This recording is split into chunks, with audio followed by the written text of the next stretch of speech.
ಚಿತ್ರದುರ್ಗದ ರೇಣುಕಾಸ್ವಾಮಿ ಕೊಲೆ ಪ್ರಕರಣಕ್ಕೆ ಸಂಬಂಧಪಟ್ಟಂತೆ ಕೊಲೆ ಆರೋಪಿ ನಟ ದರ್ಶನ್ಗೆ ಮತ್ತೊಂದು ರಿಲೀಫ್ ಸಿಕ್ಕಿದೆ. ಬೆಂಗಳೂರು ಬಿಟ್ಟು ಹೋಗದಂತೆ ಇದ್ದಂಥ ಷರತ್ತನ್ನು ಸಡಿಲಿಕೆಗೊಳಿಸಲಾಗಿದೆ. ವಿದೇಶಕ್ಕೆ ಹೋಗಲು ಸೆಷನ್ಸ್ ಕೋರ್ಟ್ ಅನುಮತಿ ಅತ್ಯಗತ್ಯ ಅಂತ ಹೇಳಿದೆ. ಬೆಂಗಳೂರು ಬಿಟ್ಟು ಹೋಗ್ಬೋದು, ಬೇರೆ ಕಡೆಗಳೆಲ್ಲ ಹೋಗ್ಬೋದು. ಯಾಕಂತ ಹೇಳಿದ್ರೆ ದರ್ಶನ್ ಒಬ್ಬ ಸಿನಿಮಾ ನಟ, ಸಿನಿಮಾ ಶೂಟಿಂಗ್ನ ಕಾರಣಕ್ಕಾಗಿ ಅನೇಕ ಕಡೆಗಳಲ್ಲಿ ಪ್ರವಾಸ ಮಾಡಬೇಕಾಗುತ್ತೆ. ಹಾಗಂದ್ರೆ ಮಾತ್ರಕ್ಕೆ ಬೇರೆ ದೇಶಗಳಿಗೂ ಹೋಗ್ಬೋದಾ ಅಂತ ಹೇಳಿದ್ರೆ ಇಲ್ಲ, ಬೇರೆ ದೇಶಗಳಿಗೆ ಹೋಗುವಂಥ ಅವಕಾಶ ಇಲ್ಲ. ಬೇರೆ ದೇಶಗಳಿಗೆ ಪ್ರವಾಸ ಮಾಡಬೇಕು ಅಂತ ಹೇಳಿದ್ರೆ ಕೋರ್ಟಿನ ಅನುಮತಿ ಬೇಕೇ ಬೇಕು. ಹೈಕೋರ್ಟ್ ಏಕಸದಸ್ಯ ಪೀಠದಿಂದ ಇವತ್ತು ಮಹತ್ವದ ಆದೇಶವನ್ನು ಮಾಡಲಾಗಿದೆ. ಚಿತ್ರೀಕರಣಕ್ಕಾಗಿ ಬೇರೆ ಕಡೆಯಲ್ಲಿ ಹೋಗಲಿಕ್ಕೆ ಅವಕಾಶವನ್ನು ಕೊಡಬೇಕು ಅಂತ ಹೇಳಿ ದರ್ಶನ್ನ ಕೋರ್ಟಿಗೆ ಮೊರೆ ಹೋಗಿದ್ರು. ಸದ್ಯ ಬೆಂಗಳೂರು ಬಿಟ್ಟು ಹೋಗಲು ಅವಕಾಶವನ್ನು ಹೈಕೋರ್ಟ್ ನೀಡಿದೆ. ಕೇವಲ ದರ್ಶನ್ಗೆ ಮಾತ್ರ ಈ ಷರತ್ತನ್ನು ಸಡಿಲಿಕೆಗೊಳಿಸಲಾಗಿದೆ. ದರ್ಶನ್ ಮೇಲಿನ ಷರತ್ತು ಸಡಿಲಿಕೆಗೆ SPP ಆಕ್ಷೇಪವನ್ನು ವ್ಯಕ್ತಪಡಿಸಿದ್ರು. 8 ವಾರಗಳ ಹಿಂದೆ ನಿಲ್ಲಲು ಸಾಧ್ಯವಿಲ್ಲ ಅಂತ ಹೇಳಿದ್ರು. ಈಗ ಸಿನಿಮಾ ಶೂಟಿಂಗ್ ಆಗಿ ಅವಕಾಶ ಕೇಳ್ತಾ ಇರೋದು ಸರಿಯಲ್ಲ ಅಂತ ಹೇಳಿದ್ರು. ಕೋರ್ಟ್ನಲ್ಲಿ ಆಕ್ಷೇಪಣೆ ಸಲ್ಲಿಸಿದ್ರು ಸರ್ಕಾರದ ಪರ ವಕೀಲ. ಆದರೆ ವಾದ ಮತ್ತು ಪ್ರತಿವಾದಗಳನ್ನು ಆಲಿಸಿದ ನಂತರದಲ್ಲಿ ಘನತೆವೆತ್ತ ನ್ಯಾಯಾಲಯ ಸದ್ಯಕ್ಕೆ ದರ್ಶನ್ಗೆ ಅವಕಾಶವನ್ನು ಕೊಟ್ಟಿದೆ. ಮತ್ತಷ್ಟು ಮಾಹಿತಿ ನಮ್ಮ ಪ್ರತಿನಿಧಿ ಸಂತೋಷ್ ನೀಡ್ತಾರೆ. ಸಂತೋಷ, ನಿಜ ಯಾಕೆಂತ ಹೇಳಿದ್ರೆ ಹೆಲ್ತ್ ಗ್ರೌಂಡ್ಸ್ ಆಧಾರದ ಮೇಲೆ ಆರೋಗ್ಯ ಸರಿ ಇಲ್ಲ ಎನ್ನುವ ಕಾರಣಕ್ಕಾಗಿಯೇ ದರ್ಶನ್ಗೆ ಜಾಮೀನು ಸಿಕ್ಕಿದ್ದು, ದರ್ಶನ್ಗೆ ಕೆಲವಷ್ಟು ಸಡಿಲಿಕೆಗಳು ಸಿಕ್ಕಿದ್ದು ಹೌದು.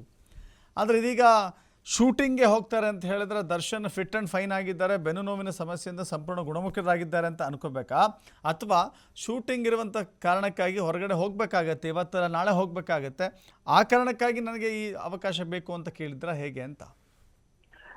ದಶರಥ್, ಏನು ಮೊದಲು ಮಧ್ಯಂತರ ಜಾಮೀನನ್ನ ಇವರು ಹೆಲ್ತ್ ಗ್ರೌಂಡ್ಸ್ ಅಂದ್ಮೇಲೆ ತೆಗೆದುಕೊಳ್ತಾರೆ, ಹೋಗಿ ಆಸ್ಪತ್ರೆಗೆ ಅಡ್ಮಿಟ್ ಕೂಡ ಆಗ್ತಾರೆ. 6 ವಾರಗಳ ಕಾಲದ ಒಳಗೆ ಏನು ಆಪರೇಷನ್ ಮಾಡಿಸ್ಕೊಂತೀರಾ, ಸರ್ಜರಿ ಮಾಡಿಸ್ಕೊಂಡು ಕೋರ್ಟ್ಗೆ ವರದಿಯನ್ನ ಕೊಡಿ ಅಂತೇಳಿ ಸೂಚಿಸಿತ್ತು. ಇದಾದ ನಂತರ ಆ 6 ವಾರದ ಮಧ್ಯದಲ್ಲೇ ರೆಗ್ಯುಲರ್ ಬೇಲ್ ಏನ್ ಹೇಳ್ತೀವಿ, ಆ ರೆಗ್ಯುಲರ್ ಜಾಮೀನನ್ನು ಕೂಡ ಪಡ್ಕೊಳ್ತಾರೆ ದರ್ಶನ್.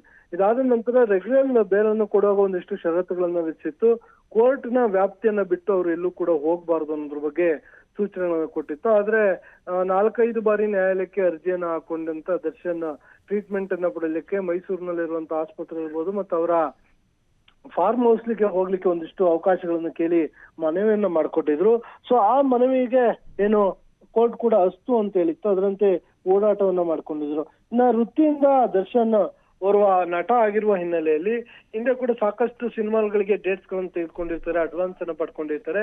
ಹೀಗಾಗಿ ನಿರ್ಮಾಪಕರ ಒತ್ತಡ ಕೂಡ ಮೇಲೆ ಇರುತ್ತೆ. ಹೀಗಾಗಿ ಅವರು ಇಂತಹ ಪ್ರಾಜೆಕ್ಟ್ ಗಳಿಗೆ ಹೋಗಿ ನಟಿಸ್ಬೇಕಾಗುತ್ತೆ.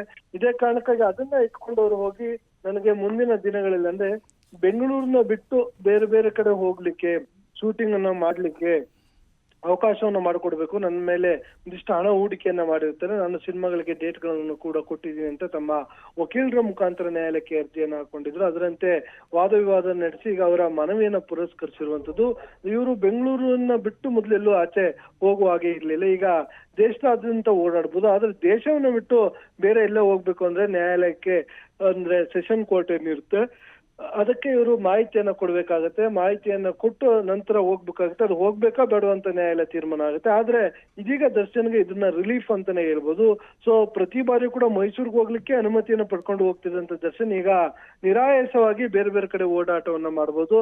ಇನ್ನ ಅವರ ಆರೋಗ್ಯ ಸರಿಯಾಗಿದೆಯಾ ಅನ್ನೋದು ಇಲ್ಲಿ ಪ್ರಶ್ನೆ ಬರುತ್ತೆ. 8 ವಾರಗಳ ಹಿಂದೆ ಕೂಡ ನ್ಯಾಯಾಲಯಕ್ಕೆ ಬಂದಾಗ ನನಗೆ ನಿಲ್ಲಿಕ್ಕೆ ಆಗೋದಿಲ್ಲ ಅನ್ನೋದು ಕೂಡ ನ್ಯಾಯಾಲಯದಲ್ಲಿ ಅವರು ಹೇಳ್ಕೊಂಡಿದ್ರು. ಆದ್ರೆ ಇವ್ರಿಗೆ ಆಪರೇಷನ್ ಮಾಡೋದು ಬೇಡ ಅಂತಾನೆ ಹೇಳಿ ಅವರು ವೈದ್ಯರ ಮುಖಾಂತರ ಇವರು ಥೆರಪಿಯನ್ನೇ ಬೇಕು, ಸರ್ಜರಿ ಬೇಡ ಅಂತ ಹೇಳಿ ಸಲಹೆಯನ್ನ ಪಡ್ಕೊಂಡಿದ್ರು. ಅದರಂತೆ ಇವ್ರಿಗೆ ಥೆರಪಿಯನ್ನ ಕೊಡ್ತಾ ಇರುವಂತದ್ದು. ಸೊ ಥೆರಪಿ ಇರುವ ಹಿನ್ನೆಲೆಯಲ್ಲಿ ಅವರು ಒಂದಿಷ್ಟು ಆಕ್ಟಿಂಗ್ ಅನ್ನ ಮಾಡ್ಲಿಕ್ಕಿಲ್ಲ. ಈಗ ಡೆವಿಲ್ ಸಿನಿಮಾ ಇತ್ತು, ಅದನ್ನ ಅರ್ಧಂಬರ್ಧ ಶೂಟ್ ಆಗಿತ್ತು, ಅದಕ್ಕೆ ಅವರು ಹೋಗುವಂತ ಸಾಧ್ಯತೆ ಇರ್ಬೋದು. ಇಲ್ಲ ಅವ್ರಿಗೆ ವೈದ್ಯಕೀಯವಾಗಿ ಚಿಕಿತ್ಸೆ ಕೊಡ್ತಾ ಇರುವ ಹಿನ್ನೆಲೆಯಲ್ಲಿ ಅದರಿಂದ ಗುಣಮುಖರಾಗ್ತಾ ಇರುವ ಹಿನ್ನೆಲೆಯಲ್ಲಿ ಇವರು ಶೂಟಿಂಗ್ ಕೂಡ ಭಾಗವಹಿಸ್ಲಿಕ್ಕೆ ನ್ಯಾಯಾಲಯದ ಅನುಮತಿಯನ್ನು ಪಡ್ಕೊಂಡಿದ್ರು. ಒಟ್ಟಾರೆಯಾಗಿ ದರ್ಶನ್ಗೆ ಸದ್ಯ ಒಂದಿಷ್ಟು ರಿಲೀಫ್ ಸಿಕ್ಕಿದೆ ಅಂತ ಹೇಳಿದ್ರೆ ತಪ್ಪಾಗ್ಲಿಕ್ಕಿಲ್ಲ. ದಶರಥ್, ಥ್ಯಾಂಕ್ ಯು ಸಂತೋಷ್ ನಿಮ್ಮೆಲ್ಲ ಮಾಹಿತಿಗೆ.